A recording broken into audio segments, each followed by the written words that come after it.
Chapter 12. A Wish Fulfilled.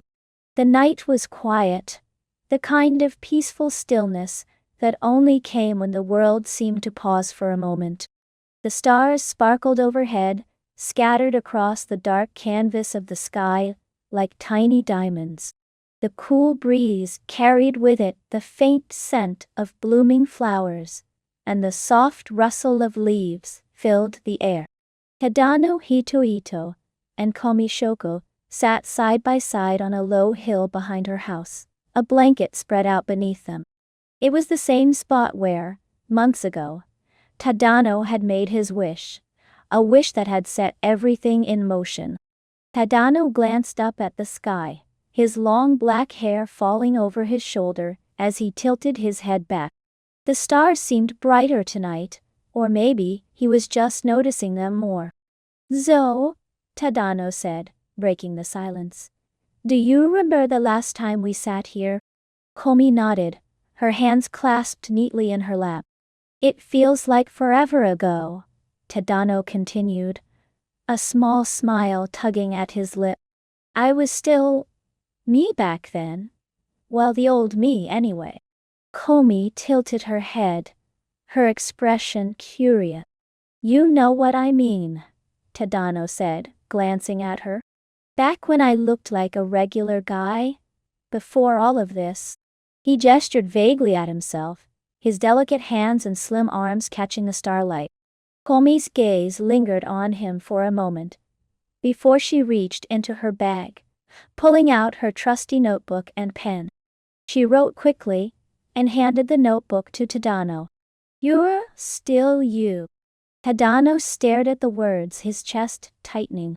He looked at Komi, who was watching him with a quiet, steady gaze. "Thanks, Komi-sen," he said softly. "That means a lot." A journey remembered. They sat in silence for a while, the quiet hum of crickets filling the air. Tadano's mind wandered back to everything that had happened since that night.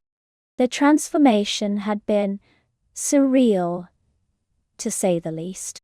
He remembered the awkwardness of his voice changing, the confusion of waking up to find his body shifting in unfamiliar ways, the endless teasing from Najimi, and the stares from classmates who couldn't tell him, apart from Komi. At first, it had been overwhelming, frustrating even. But now, looking back, Tadano realized that those moments had brought him closer to Komi. "I get it now," Tadano said suddenly, his voice breaking the stillness. Komi turned to him, her eyes questioning. "I get what it's like to be you," Tadano continued, his tone thoughtful. "The way people treat you, the way they expect things from you, just because of how you look. It's exhausting and lonely." Komi's eyes widened slightly, and she looked down at her hands. "But it's not all bad," Tadano said quickly, his voice softening. "You've got people who care about you, real friends who see you for who you are. And you've got this incredible strength. I don't know how you do it, Komi-san, but you handle it so well. I think that's what I admire most about you." Komi's cheeks turned pink, and she tucked a strand of hair behind her ear. Tadano chuckled. "Sorry, I didn't mean to get all mushy on you." Komi shook her head, her lips curving into a small smile. A quiet moment. The breeze picked up, rustling the trees and sending a few stray petals floating through the air. Tadano leaned back on his hands, his gaze drifting back to the stars. "You know," he said after a moment, "when I made that wish, I thought it would be simple. Just a little insight into what it's like to be you. I didn't think it would, well, turn me into your twin." Komi covered her mouth with her hand, stifling a laugh.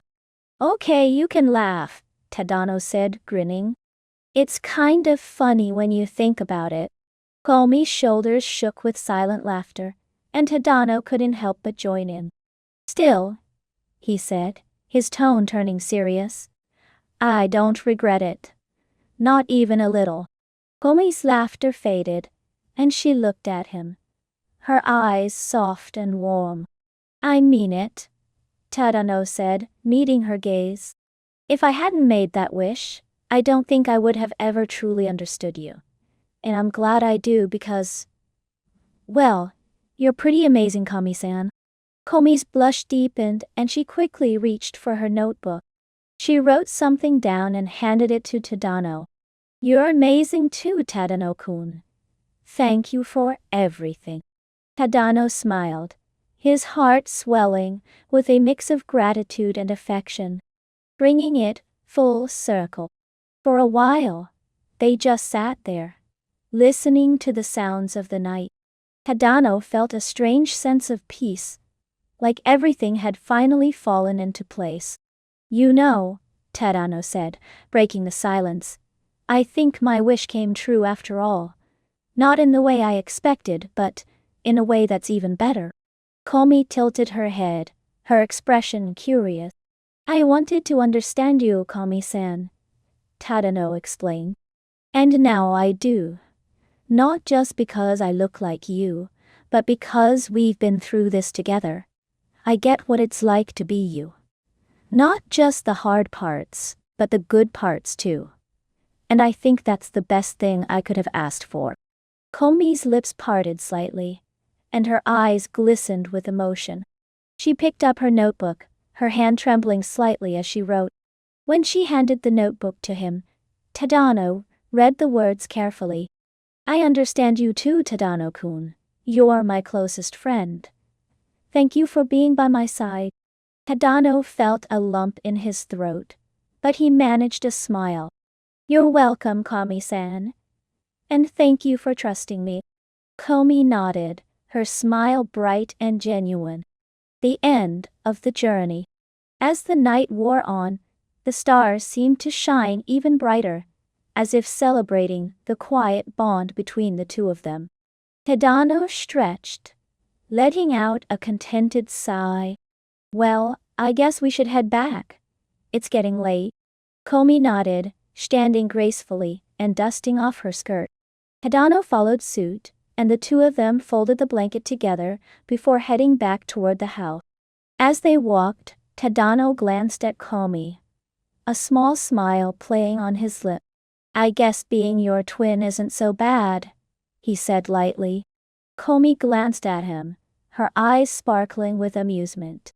Though, Tadano added, if Naini starts calling me Komi too again, I might lose it.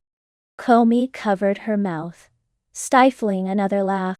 Seriously though, Tadano said, his tone turning sincere. I'm glad we're friends, Komi-san. You're the best. Komi stopped walking, turning to face him. Her smile was soft, her eyes filled with warmth. She didn't say anything, but in that moment, Tadano felt like he understood her perfectly. They didn't need words. As they reached the house, Tadano glanced up at the stars one last time. His wish had been fulfilled in ways he never could have imagined. And for the first time, in a long time, he felt completely at peace.